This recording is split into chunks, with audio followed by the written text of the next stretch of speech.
How you doing, guys? This is your host, MGTOW the Joker, with another video content on the ladies. First, I would like to apologize because I've not been posting for a very long time. I would like to continue providing you with the best wisdom possible I've gathered throughout the life, and hopefully you can take some hints on what you can encounter as you go living and finding your purpose in your own lives. Today, we're going to talk about marriage. Its risks, its rewards, if it has any. Now, we all know that marriage has its risk. But in this society that we live in, we offer little or no rewards for men whatsoever. I was talking to a female friend not too long ago about this subject of marriage. She was curious as to why I was so eager on Facebook discouraging people on getting married.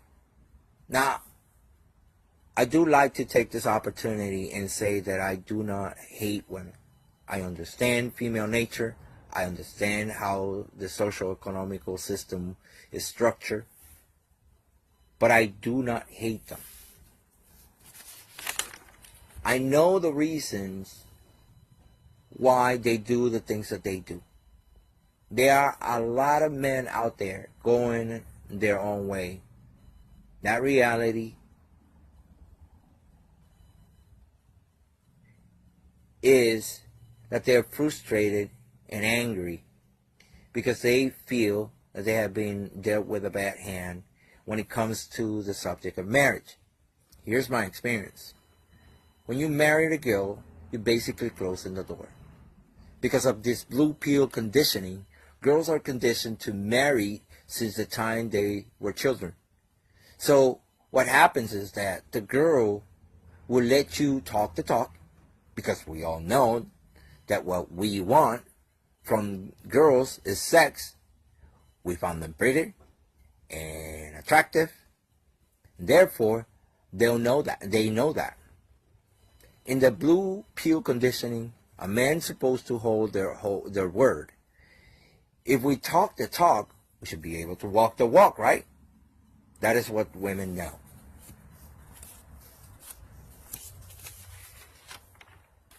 Now, most guys know that if they offer marry to a chick, they're going to have to hold their ground and provide for them and for their children.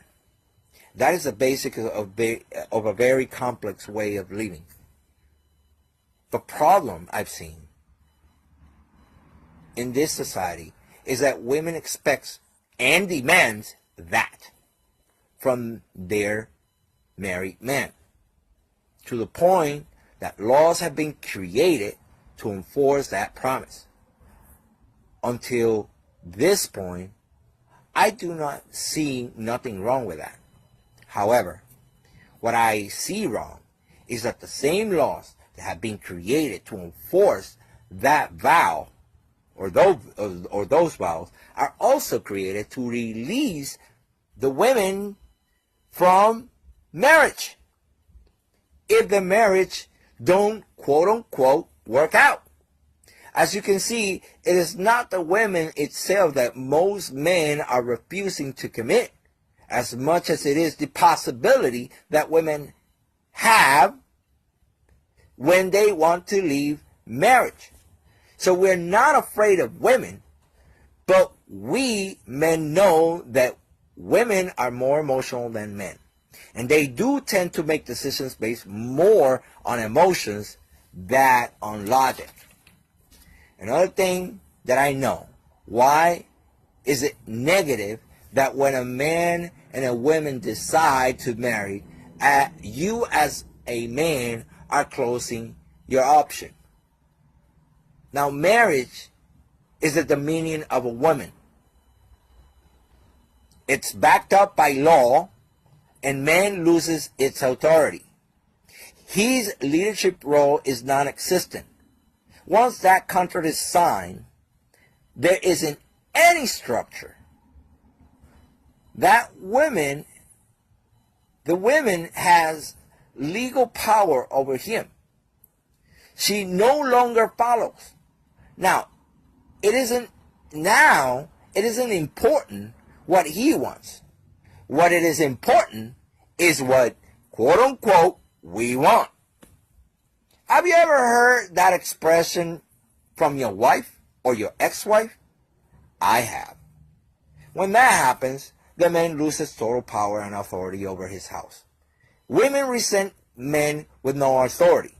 And that opens the door for women to leave him during his downfall. Most men marry because they lack of the ability of socializing. Women love socializing. Most of the time, they relate to high-status males because usually these males offer them something very different from the average male. And that is the ability to engage in social venues. These high-status males also offer women a standing in this society that is social and economic. These men are usually considered to be alphas in this social venue. What it is happening is that most men lack the ability to socialize and mingle to meet new friends, especially women. These abilities or skills are not normal to the majority of men in society. Some of these skills are very difficult to acquire and honed. When a man starts learning these skills and find a woman that it is interest, this man stops practicing these skills and only dedicate to tend to the women and her needs. And the whole process starts up again. The man talks out of his ass, women shuts up. If the man she's dating is financially stable, she let him try a piece of the pie. They come up with an ultimatum, and the man falls for it again. There is no way to win for males in this society. Hypergamy is in women's nature. Even if you work your ass off, life tends to present you with the loss of jobs and a family that you're obligated by law to maintain. In my opinion, it is much better to keep yourself pursuing your purpose and making money for yourself. It is much better to be fired from your job and have $100,000 in your bank account than to be fired and have a negative $0 in your account. When you work, you are not just supporting yourself. You're also supporting your wife and your kids.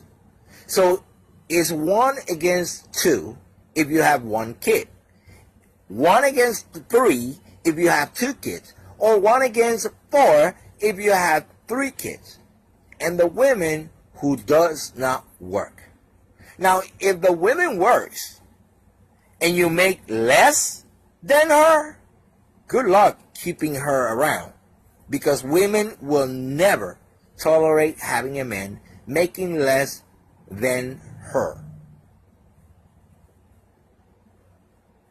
Due to this hypergamy phenomenon, do yourself a favor. Stay on your purpose all the time. Take what you can, take what they can give you and move on. Work on yourself and learn how to socialize. It is much better than being isolated because you think that the world is against you, or much worse, getting married because you can't stand being alone. Like, share, subscribe if you like this content. This is MGTOW the Joker. Until the next time. Take care, guys.